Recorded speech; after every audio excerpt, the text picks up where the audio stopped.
ఇప్పుడు అసలు నీ దానిలోకి వద్దాం. ఇప్పుడు ఇంతవరకు జరిగిన కెరీర్ ఒకటి, నీ ఫస్ట్ షార్ట్ ఫిల్మ్ ఎంత సక్సెస్ అయిందో, ఇప్పుడు కొత్తగా పురుషోత్తముడు తీస్తున్నాం. జనరల్గా ఇలాంటి పేరు పురుషోత్తముడు అనగానే చరిత్రకి వెళ్ళిపోతాం అందరం. అలెగ్జాండర్ పురుషోత్తముడు గుర్తొస్తారు, లేదంటే పురుషోత్తముడు అయిన మహానుభావుడు రాముడు విష్ణుమూర్తి ఇట్లా అంటూ ఉంటారు. పేరు ఎలా పెట్టుకున్నావు, అసలు ఈ సినిమా కాన్సెప్ట్ ఎలా తీసుకున్నావు, అవకాశం ఎలా వచ్చింది, అందులో పెద్ద స్టార్స్ అందరినీ పెట్టి తీసావు ఈ సినిమా, దీని గురించి చెప్పి ఇప్పుడు రాబోతున్న సినిమా కాబట్టి అడుగుతాను. తప్పకుండా. ఇంతవరకు నీ కెరీర్ అడిగానంటే ఇప్పుడు అసలు ప్రెసెంట్ ఈ పురుషోత్తముడు అనే టైటిల్ తీసుకోవడానికి కారణం ఏంటంటే హీరో క్యారెక్టరైజేషన్ అండి. మా సినిమాలో హీరో అంటే పురుషోత్తముడు మర్యాద రాముడిని మనం శ్రీరాముడిని మర్యాద పురుషోత్తముడు అంటాం. ఈ కథలో కూడా అతని జీవితం రాముడి జీవితం ఎలా అయితే మలుపులు తిరుగుతూ వెళ్తూ ఉందో దాదాపు దాని దగ్గరగా అతని జీవితం మలుపులు తిరుగుతూ వెళ్తూ ఉంది. ఎన్ని కష్టాలు వచ్చినా కూడా తన సొంత క్యారెక్టరైజేషన్ ఏదైతే ఉంటుందో దాన్ని విడిచిపెట్టకుండా, ధర్మాన్ని విడిచిపెట్టకుండా ఎన్ని కష్టాలు ఎదురొచ్చినా ఎదుర్కొన్న ప్రతి మనిషి నా ఉద్దేశంలో పురుషోత్తముడు అనేది నా భావన అండి. సో ఈ మా కథలో హీరో క్యారెక్టరేషన్ కూడా తన ప్రాణం పోతున్నా కూడా ధర్మం తప్పకూడదు అనే ఒక భావనలో ప్రాణత్యాగానికైనా రెడీ అయిపోయే క్యారెక్టరైజేషన్లో నుంచి పుట్టిన కథ అండి ఇది. సో దానివల్ల ఈ కథకి పురుషోత్తముడు అనే టైటిల్ ఒక ఫ్యామిలీ టైటిల్, ఒక మంచి టైటిల్తో వెళదాము అని అనుకున్నాను. మీకు ఇక్కడ విషయం చెప్పాలి అంటే నన్ను ఆకతాయి ఏ సినిమా అయిపోయిన తర్వాత అంటే నేను మీకు చిన్న గమ్మత్తైన విషయం చెప్తా. నేను నా లాస్ట్ సినిమా అయిపోయిన తర్వాత ఎక్కడికైనా వెళ్ళినా, ఫంక్షన్స్కి వెళ్ళినా లేకపోతే ఎక్కడికైనా వెళ్ళినా నన్ను ఎలా పరిచయం, ఇదిగోండి నేను రామేనా ఆకతాయి డైరెక్టర్ అనేవాళ్ళు. డైరెక్టర్ ఆకతాయి డైరెక్టరో తెలిసేది కాదు కొంతమందికి, తెలియని సినిమా పేరు, ఇదిగోండి ఇతనేనండి ఆకతాయి డైరెక్టర్ ఓహో అనేవాడు అని అలా చెప్పిస్తూ ఉండేవాడు. నేను ఒకసారి సరి చేస్తాను, నేను ఆకతాయి డైరెక్టర్ని కాదండి, ఆకతాయి అనే సినిమాకి డైరెక్టర్ అని చెప్తాను సరదాగా. సో ఇప్పటి నుంచి నన్ను పురుషోత్తముడు డైరెక్టర్ అండి, కనీసం ఇప్పుడైనా నన్ను కొంచెం సరదాగా మాట్లాడుకుంటే అలాగా ఇప్పుడు ఆ రెండు ఫిల్మ్కి ఒక కొత్త పేరు సెట్ అయ్యే అవకాశం ఉంది.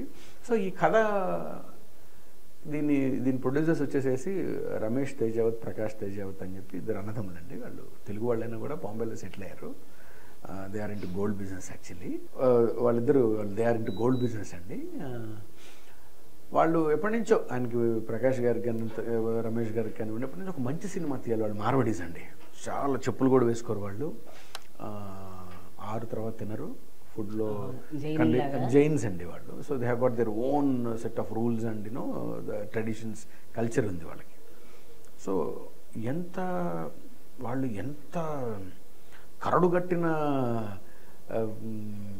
వెజిటేరియన్స్ అంటే, ఎంత కరడుగట్టిన ఆర్గానిక్ అంటే, మేము ఒక సీన్ చేస్తున్నామండి. సీన్లోకి ఒక పూల బుట్ట తీసుకువెళ్ళి హీరోయిన్ ఒక ఆటోలో పెడుతుంది. ఆటో అట్లా వెళ్ళిపోతూ ఉంటుంది. రాజమండ్రిలో షూట్ చేసాం. ఆ ఆటో మీద ఎగ్ అని ఏదో ఎగ్ కేఫ్ అనేది రాసింది, ఏదో కోడిగుడ్లు చేసే సంథింగ్ ఏదో. ఆయన అక్కడి నుంచి చూసి పరిగెట్టుకుంటూ వచ్చేసేసి ఆ ఎగ్ అనేది క్లోజ్ చేసి ఎక్కడో లాంగ్లో ఉంటుంది, అసలు మనం అసలు దాన్ని పొరపాటును కూడా అంటే పేరుని గ్లోరిఫై చేయటప్పుడు పేరుని కూడా వాళ్ళు తీసుకోవడానికి అంత ఇష్టపడలేదు. సో దాన్ని బట్టి ఏంటంటే ఫిల్మ్ ఎలా ఉండాలని కోరుకుంటారు వాళ్ళు. ఎగ్జాక్ట్లీ అండి, ఎక్కడ ఒక డబుల్ మీనింగ్ డైలాగులు కానివ్వండి, ఒక న్యూడిటీ కానివ్వండి, అంటే ఒక కమర్షియల్గా ఇది ఉంటే జనాలు వచ్చి చూస్తారు కాదు, వాళ్ళు ఒక మంచి కథ, ఒక కుటుంబం అంతా చెప్పాలంటే నీ మనసుకి నచ్చేలా నాకు విపరీతంగా నచ్చారు. వాళ్ళు ఒక ఫ్యామిలీ, ఒక బ్రదర్స్ లాగా ఉంటాం మేము. సో ఫ్యామిలీ అంతా వెళ్ళి కలిసి కూర్చొని చూసేలాగా ఉండాలి అనే కాన్సెప్ట్లో మేము తయారు చేసుకున్న కదండి ఇది. సో అలానే మంచి భావోద్వేగాలతో నిండి, మంచి యాక్షన్ సీక్వెన్స్తో నిండి ఒక కంప్లీట్ ఫిల్మ్ ఏదైతే ఎప్పటి నుంచో నేను ఒక ఫిల్మ్ చేద్దాం అనుకుంటున్నాను. నేను చిన్నప్పటి నుంచి నాకంతా యాక్షన్ ఓరియంటెడ్గా ఉండేవాడిని. పోయిన ఫస్ట్ ఇంటర్వ్యూలో కూడా మీరు అడిగినారు, అప్పుడు చెప్పాను. చిన్నప్పుడు అయ్యో లేదండి, నేను అసలు మనం అంటే ఇప్పుడు సినిమాలో మర్డర్ సీన్ చేయాలంటే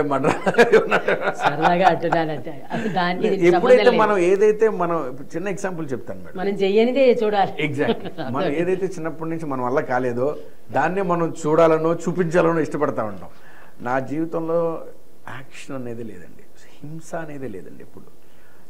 ఎప్పుడు కనీసం పెద్దగా అరవటం కూడా నేను దాన్ని ఇష్టపడను. ఆ ప్రదేశాల్లో కూడా ఉండను. హాయిగా నవ్వుతూ మాట్లాడతావు అంతే. నాకు ఎప్పుడైనా పీస్ ఇష్టం అండి. ఎక్కడన్నా అక్కడ ఎవరైనా నలుగురు గుంపుకున్నారంటే డౌట్ వచ్చినా కూడా అటువైపు వెళ్ళను, అవాయిడ్ చేస్తాను. నేను అసలు దాదాపుకు వీటికి చాలా దూరంగా ఉంటాం. ఉన్న కొంచెం కాలం హ్యాపీగా ప్రశాంతంగా ఉండాలని ఇష్టపడతాను నేను. సో కాబట్టి యాక్షన్ అంటే బేబీ చూడలేదు కాబట్టి సినిమాల్లో బాగా ఇష్టపడుతుండేవాడిని.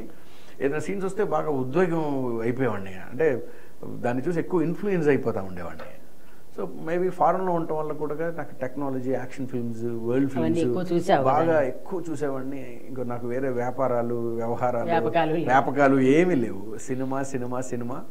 నన్ను ఎవరు ఇంట్లో వాళ్ళు కూడా ఎక్కడ ఏది కదిలించారు కాబట్టి ఎక్కువ ఫిల్మ్ మీద ఎక్కువ కాన్సన్ట్రేట్ చేస్తూ ఉండేవాడిని. కాబట్టి ఒక ఫుల్ ఫ్లెడ్జ్డ్ ఒక టోటల్ ఫిల్మ్ చేద్దామనే ఉద్దేశంతో ఈ కథ తయారు చేసుకొని కథ, మాటలు, స్క్రీన్ ప్లే డైరెక్షన్ నేనే చేశాను. అంటే అది గొప్పగా అన్ని నేనే కాదు కానివ్వండి. అంటే ఒక మనిషి ఒక డైరెక్టర్కి, ఒక రైటర్కి మెదడులోంచి ఏదైతే ఒక కాన్సెప్ట్ అనుకుని ఉంటాడో అతనే దాన్ని పర్ఫెక్ట్గా దాన్ని ఊహించగలుగుతాడేమో నేను అనుకుంటా ఉండేవాడిని. చాలామంది రైటర్స్ని ట్రై చేశాం కానీ నాకు తగ్గ ఇన్పుట్ సరిగ్గా దొరకపోయేవాటికి లేదా నేనే దీని మీద కూర్చోగలిగితే మంచిదే. పైగా చాలా గ్యాప్ వచ్చింది కరోనాలో 2-3 ఏళ్ళు పని పాట ఏమీ లేదు. తలుపులు తేలాలేసి కూర్చున్నాము. ఏం చేస్తాం, ఏం చేసేది ఉండదు. శుభ్రంగా కూర్చోవడం, పేపర్ మీద పెన్ను తీసుకొని రాసుకోవడమే పని. సో దానివల్ల కొంచెం మంచి క్వాలిటీ వర్క్ చేసుకోవడం జరిగింది. దానివల్ల ఒక మంచి అవుట్పుట్ వచ్చిందండి. ప్రొడ్యూసర్స్కి విపరీతంగా నచ్చింది. ఈసారి ఈ 2 సినిమాలు కొత్త వాళ్ళతో చేశాను. ఇదైతే ఒక నోటెడ్ హీరోతో చేయాలని చెప్పి చాలా ప్రయత్నించి ఎప్పుడైతే రాజ్ తరుణ్కి అవకాశం వచ్చిందో ఆయన చెప్పడం జరిగింది. అంటే గోదావరి యాస పెట్టావా, రాజమండ్రిలో తీశానంటున్నావు? గోదావరి యాస ఏ పాత్రకు ఎంతవరకు అవసరమో అంతవరకే తీసుకోవడం జరిగింది. పిల్లాడు కూడా అదే యాస ఎక్కువ కదా, అందుకంటే. అవునవునవునండి, అలానే ఉంటాడు. కానీ ఈ సినిమాలో మీరు ఒక కొత్త రాజ్ తరుణ్ని చూడబోతా ఉన్నారు. ఒక స్టెప్ పైకి వెళ్ళి ఒక సటిల్గా ఫిల్మ్ అంతా ఒక సటిల్గా ఉంటాడు.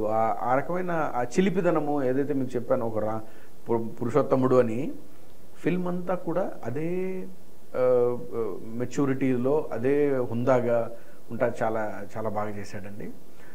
కొత్త రాజధాని చూస్తాం, ఒక కొత్త ఫిల్మ్ చూస్తాం. ఇదైతే కాదు ఫ్యామిలీ అంతా అద్భుతంగా వెళ్ళి చాలా రోజుల తర్వాత మంచి విందు భోజనం అని చెప్పచ్చు, పెళ్లి భోజనం అని చెప్పచ్చు. అలాంటి బయటకు వచ్చే ఫిల్మ్ అండి. కంప్లీట్ ఫైనల్ కట్ కూడా అయిపోయింది.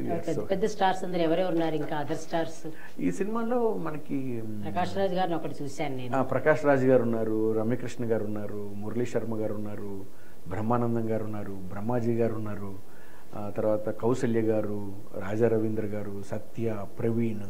తర్వాత మళ్ళీ చాలా రోజుల తర్వాత మేము మనకి మహాభారతంలో భీష్ముడు చేశారు మన ముఖేష్ ఖన్నా గారు. ముఖేష్ ఖన్నా గారిని మళ్ళీ నేను చాలా సంవత్సరాల తర్వాత మళ్ళీ నేను ఆయన్ని మళ్ళీ తెలుగు సినిమాలోకి తీసుకొచ్చాము.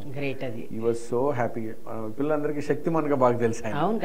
సో ఆయన ఈ was very keen in to his character అండి. ప్రతి డైలాగు, ప్రతి లెటరు ఆయన చూసుకునే విధానం.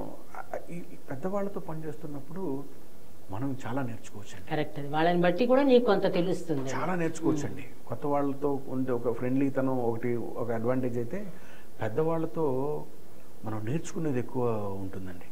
ప్రకాష్ రాజ్ గారు తెలుగువాడు కాకపోయినా ఆయన యూనివర్సిటీ పేజీలండి. అలా చూసి చెప్తా ఉంటే నేను అసలు మనిషేనా అన్నంత ఆశ్చర్యంగా, నేను డైరెక్టర్ అయి ఉండి ఒక ఆడియన్ లాగా నేను సెట్స్లో అలా నోరు తెచ్చుకొని చూడాల్సి వచ్చింది. డైలాగే చెప్పడం గొప్ప విషయం కాదండి. నేను ఒక సీన్, అంటే నేను ఫస్ట్ టైం రివీల్ చేస్తున్నాను, మరి కథకి నా సినిమాకి ఏమి ఇబ్బంది తెలియదు. ఒక సీన్లో సినిమా రేపంటే ఇవాళ రిలీజ్ చేద్దాం. Thank you.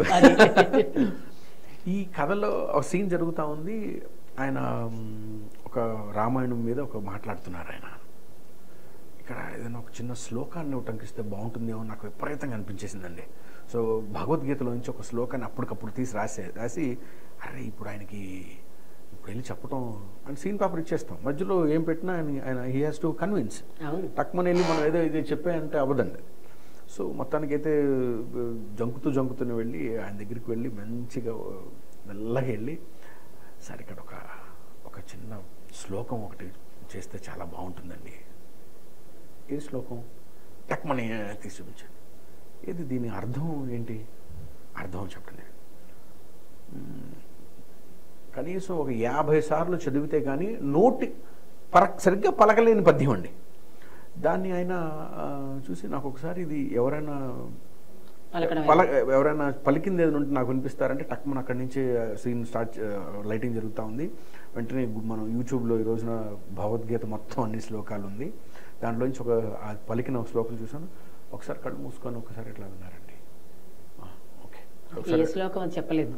అది యస్మాన్నో ద్విజితే లోకానో ద్విజితే జయ హర్షామర్ష ముక్తో సచమే ప్రియ. ఆ పదాన్ని అండి, ఆ పద్యాన్ని ఒకసారి విన్నారండి, 2 సార్లు చదువుకున్నారండి. యాక్షన్లో నాకు తెలుసు ఇంకో 2 టేకులు పడతాయండి. యాక్షన్లో సింగిల్ టేక్ అయినా అద్భుతంగా చెప్పుకొని అది దాటిపోయి 2వ రైడ్లకు చెప్పుకుంటూ వెళ్తుంటే నేను కింద చెప్పినట్టుగా అలా నోరు తెరుచుకొని చూస్తూ ఉన్నానండి. అంత గొప్ప నటుడు. వాళ్ళ దగ్గర నుంచి నేర్చుకోవటానికి కూడా అదృష్టం ఉండాలి. సో నేను రమ్యకృష్ణ గారు కానివ్వండి, బ్రహ్మానందం గారు కానివ్వండి, వీళ్ళందరూ యూనివర్సిటీస్ అండి. ఇంత అనుభవమే వాళ్ళని యూనివర్సిటీ అనుభవం వాళ్ళందరినీ గొప్ప గొప్ప దర్శకులతో పనిచేసిన వాళ్ళండి వీళ్ళంతా. నేను అలాంటి వాళ్ళని చూస్తుంటే ఆ దర్శకులు అందరూ గుర్తొచ్చేస్తారు నాకు. వాళ్ళని గౌరవించినట్టుగా భావిస్తాను నేను ఎప్పుడైనా సరే. అట్లా అనుకుంటేనే చేయగలుగుతాం.